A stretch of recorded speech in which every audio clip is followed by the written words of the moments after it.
नमस्ते दोस्तों, इस चैनल की रचना आपको जागृत करने के लिए की गई है ताकि आपको रिकवरी एजेंट परेशान करे तो आप उन्हें आरबीआई गाइडलाइंस के हिसाब से हैंडल कर सको।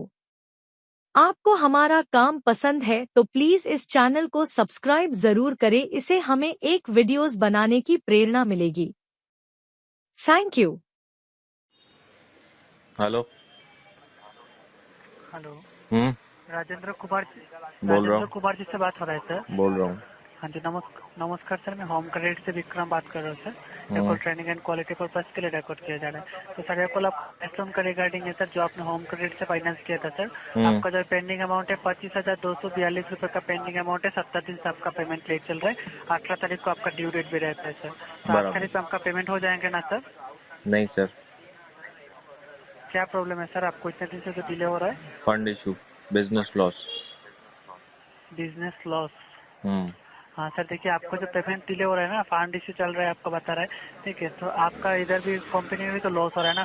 ऑलरेडी आपका late payment charges 3 late payment charges लग चुका है, 550, 600, 650 का। टोटल 1800 रुपये का लेट पेमेंट चार्जेस जुड़ गया है। आज और कल के अंदर पेमेंट नहीं कर पाएंगे तो और एक लेट पेमेंट चार्जेस आपको जुड़ सकता है सर। जोड़िए आपके सर। क्रेडिट स्कोर में भी तो बहुत इम्पैक्ट आ रहा है ना सर। नहीं ठीक है सर, आप एक काम कीजिए, उसको लेट पेमेंट चार्जेस वगैरह ऐड करते रहिए। वो तो बैंक का रूल है, राइट है। वो कोई दिक्कत वाली बात नहीं है। जो भी पैसा आएगा तो पूरा इंटरेस्ट पेनल्टी के साथ उसको भर के क्लोज करेंगे। हाल फिलहाल फंड्स नहीं है सर, कम से कम 3 महीना जाएगा इसमें। 3 महीने जाएंगे? हम्म। आप देख लीजिए, आपका क्रेडिट स्कोर में तो इम्पैक्ट कर रहा है ना। भविष्य में कुछ फाइनेंस कराना है ना आपको। अरे आप भी भविष्य का देख क्या सर, लीजिए। अभी अभी जो चल रहा है मेरा प्रेजेंट चल रहा है। पहले 1 घंटे बाद क्या होने वाला है वो मुझे नहीं पता, तो मैं भविष्य का क्या सोचूं। तो आप खुद सोचिए, आपका ऐसे सिचुएशन चल रहा है। अगर आप ये टाइम टू टाइम पेमेंट करते जाते ना, तो आपको तो ये और भी लोन लेने का भी तो ऑफर मिल सकते थे ना आपको। नहीं तो सर, लोन लेकर ही पूरी जिंदगी में अपना खड्डा बड़ा करते करते करते करते तो यहाँ तक ही पहुंचा हूँ सर। एक लोन को चुकाने के लिए दूसरा लोन, और आप मेरे को बोल रहे हैं कि सर आगे जाकर के आप और लोन ले, मतलब और मैं खड्डे में जाऊं। अभी कैसा है सर, वो कहीं तो से कुछ आपको नहीं। प्रॉपर्टी का वगैरह मेरा मैटर चल रहा है, वो सेल हो गया ना तो ये पूरा का पूरा जितना मेरा लोन वगैरह सब चल रहा है इसको मैं इंटरेस्ट पेनल्टी के साथ पूरा एक साथ भरने वाला हूँ। राइट नाउ मेरे पास पैसा मतलब नहीं है, क्लोज। पर 3 या 4 महीने में जैसे ही फंड अरेंज हो जाएगा ना तो इसको पूरा भर के सारे लोन वगैरह के चक्कर से बाहर आ जाऊंगा मैं। भाई आप वो क्लोज करना चाहते हो? अभी नहीं सर, 3-4 महीने बाद। 3-4 महीने बाद क्लोज करना चाहते हो? सर हाँ। देखिए, ऑलरेडी कंपनी की तरफ से आपको भी पता है हर किसी का रूल्स रेगुलेशन होता है। ऑलरेडी आपके पास एक dining SMS, sorry, consolation letter पहुंच चुका है ना आपके पास। कॉन्सोलेशन सर क्या होता है, आपसी सुलहमंदी लेटर। तो कंसोलेशन लेटर आपको पास मिला है ना, उस इधर जो एड्रेस दिया गया है ना, उस एड्रेस में आपको जाना पड़ेगा। इधर जाके आपको बोला जा सकता है पूरा आउटस्टैंडिंग अमाउंट भी एक साथ भरने के लिए बोला सकता है। अगर डाइनिंग में जाएंगे तो एक पूरा लोन ही टर्मिनेट हो जाता है सर। कर आप दीजिए जैसे सर, बता कोई रहे दिक्कत हैं नहीं। तो। देखो सर क्या होता है, मैं आपको बताता हूँ। अनसिक्योर्ड प्रोडक्ट है सर, आपको भी पता है मुझे भी पता है। ज़्यादा से ज़्यादा क्या होगा सर, आप LRN DRN आर्बिट्रेशन ये सारी चीज़ें इनिशिएट करेंगे। सेक्शन 25A ये सारा लगेगा। 138 लग नहीं सकता, चेक वगैरह दिया नहीं है सर। तो मैं आपको बताना चाहता हूँ, आपको अगर सब कुछ पता है तो पेमेंट आपको अगर नहीं हो रहा है, एक एक EMI पूरा अमाउंट एक साथ नहीं हो रही, एक एक EMI करके तो करना चाहिए ना सर आपको। नहीं अभी सर राइट नाउ कैसा है ना, आपके तरफ से भी कुछ मिसबिहेव वगैरह भी हुआ है, तो ये बात मैं जब लोन क्लोज करवाऊंगा ना अपना तब जरूर रखूंगा। अभी कैसे पैसा नहीं है तो मैं कुछ ज्यादा आपको बोल भी नहीं रहा हूँ उस चीज के लिए। और आपके साइड से भी होम क्रेडिट वालों की तरफ से भी बहुत बड़ा मिसबिहेव वगैरह मेरे साथ हुआ है। संडे के क्या दिन हुआ सर कॉल, आपके साथ? नेशनल हॉलीडे के दिन कॉल, अब्यूजिव लैंग्वेज, आस पड़ोस में चिल्लाना, थर्ड पार्टी इंफॉर्मेशन वो डिस्क्लोज करना, मेरी पर्सनल चीजें लोगों को बताना।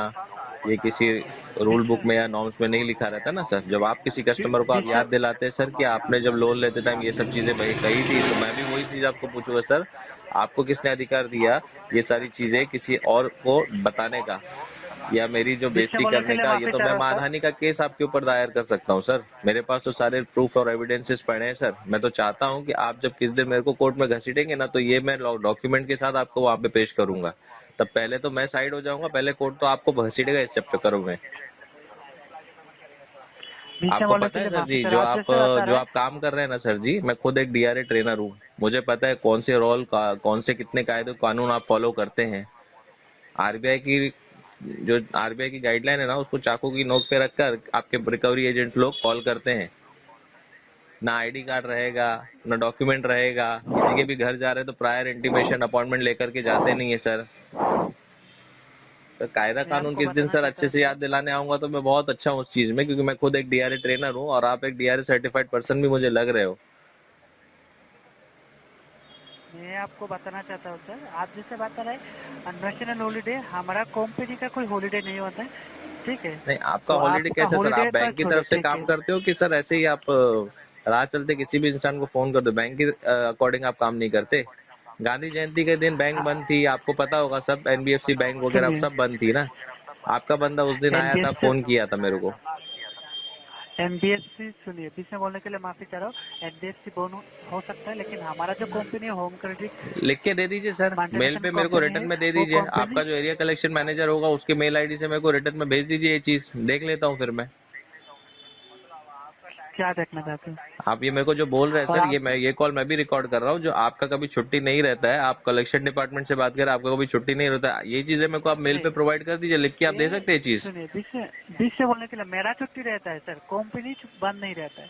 कंपनी बंद रहे ना रहे, कस्टमर कंपनी के लिए जागता नहीं रहेगा ना सर। आप कस्टमर को फोन ही नहीं कर सकते उस दिन। पहली बात तो क्रिमिनल है आप, मतलब कानूनन अपराध कर रहे हैं एक्चुअली। अगर आप नेशनल हॉलीडे के दिन मेरे को कॉल कर रहे हैं सर, आप आरबीआई की गाइडलाइन को सीधा सीधा ब्रीच कर रहे हैं।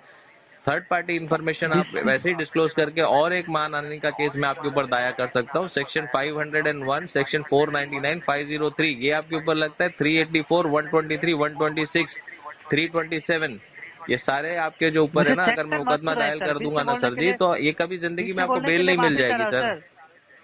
जिससे बोलने के लिए माफी चाह रहा हूँ, सेक्शन मुझे मत सुनाइए। नहीं, आपको जरूरत है सर जी, आपको जरूरत है सर जी। आपने जिसको कॉल किया है ना, वो आपसे कहीं ज्यादा ऊपर लेवल का बंदा है। आप तो ऊपर लेवल का बंदा है तो पेमेंट क्यों नहीं कर रहे सर? वो मेरा और बैंक का कंसर्न है। तुम 2 कौड़ी के दलाल लोग थोड़ी ना मुझे बताओगे कि मेरे को पेमेंट करना है नहीं करना है। आपको तो सर जी 8,000 की तनख्वाह में दे करके नॉन डीआरए उठा करके सड़क छाप लोगों को कॉल पे बिठा दिया जाता है। आप लोगों को तो आधी की गाइडलाइन नहीं पता होती। अभी मैं यहाँ से बोलना चालू करूंगा तो आपको आधे से ज्यादा आंसर पता नहीं होंगे उस चीजों के, और आप मेरे को पेमेंट के लिए बोल रहे हो। बीच में बोलने के लिए माफी चाह रहा हूँ। बीच में बोलने के लिए माफी मैं बोल रहा हूँ सर, माफी मत मांगो। इतनी माफी मंगवाऊंगा ना फिर पूरा माफी खत्म हो जाएगी, कभी कभी गलतियां खत्म नहीं होगी तुम लोगों की। आप क्या बोलना चाहते हो सर? मैं यही बोलना चाहता हूँ, केस को डालो आरटीपी, ये केस चला जाएगा बेकार में एस्केलेशन में आपका, ये कंप्लेंट चला जाएगा आपका आरबीआई में, बेकार में आपका एजेंसी पे ताला ठुक जाएगा, पेनल्टी इंटरेस्ट के साथ भरी जाएगी आपके यहाँ से। आप ना कभी उस चीज का खामियाजा ना नहीं भुगत पाओगे। और प्लस आपके ऊपर अगर एस्केलेशन ले लिया ना भाई साहब, तो हो सकता है अगर मैंने एफआईआर डाल दी ना इस केस में, तो आपको जगह से उठा लिया जाएगा। कभी जिंदगी में रिकवरी का काम तो छोड़ो, ब्लैक लिस्टेड हो जाओगे इंडस्ट्री में पूरा। आपको किसने बोला हमारा थर्ड पार्टी को इन्फॉर्मेशन दिया जाता है? वो आपको कौन दिया है इन्फॉर्मेशन आपको थर्ड पार्टी को? थर्ड पार्टी मतलब तुम्हारा नंबर स्पैम में जा रहा है भाई साहब। एजेंसी का नाम बताओ मेरे को आपकी। होम का आपको नहीं पता है? आप कहाँ से कैश लोन लिया है आपको नहीं पता है क्या? आप अपनी एजेंसी का नाम बताओ ना। मैंने तो एचडीबी फाइनेंस से लोन लिया है, आप तो थर्ड पार्टी रिकवरी एजेंट बात कर रहे हो भाई साहब। कॉल के ओपनिंग में ही आपने बोला एचडीबी फाइनेंस के बिहाफ से बात करो। बिहाफ मतलब क्या होता है मैं तुम्हें बताऊं? मैं एचडीएफसी फाइनेंस से बात नहीं कर रहा सर, मैं होम क्रेडिट से बात कर रहा हूँ। अरे भाई होम क्रेडिट मतलब क्या होता है? एचडीबी फाइनेंस होम क्रेडिट एक ही है। हाँ, होम क्रेडिट से जो बात कर रहे हो आप, पता रहे आपने लोन लिया, मैं मान रहा हूँ। आप सेक्शन सुना रहे हैं, मैं मान रहा हूँ। पेमेंट आपको अगर इतना वो तो मैं और बैंक जानेगा भाई साहब, वो मैं और बैंक देखूंगा। वो कोई थर्ड पार्टी का रिकवरी एजेंट आकर के मेरे को बताएगा नॉन डीआरए, रास्ते में चलता फिरता चोर उचक्का मेरे को बताएगा पेमेंट करने का ना कायदा कानून, तो फिर उसको कायदा कानून मैं याद दिलाना चाहता हूँ। प्रोफेशनली बोलो। चोर उचक्का बोला मैंने भाई साहब, अभी तक तो मैंने चोर उचक्का ही बोला है, डाकू चोर बोला है मैंने, कोई गाली नहीं दी है आपको कॉल पे मैंने। पेमेंट करवाएंगे वो बताइए। पेमेंट 6 महीना अभी सर खिंच जाएगा, अभी कम से कम राइट ऑफ के बाद इस केस को देखेंगे। तो आपको कोई टाइम वगैरह नहीं दिया जा रहा है? नहीं, आप टाइम थोड़ी ना देंगे। आप होते कौन है मुझे टाइम देने वाला? आप ना कोई बैंक है, ना बैंक के सीईओ है, ना आरबीआई है, ना सीतारमन है। कौन है आप भाई साहब? आपका तो नाम आपको अभी मैं पूछूंगा तो आप नहीं बता पाओगे। बात जो कर रहे हैं ना सर, आ गए ना, हो गए ना हाइपर, हो गए ना हाइपर।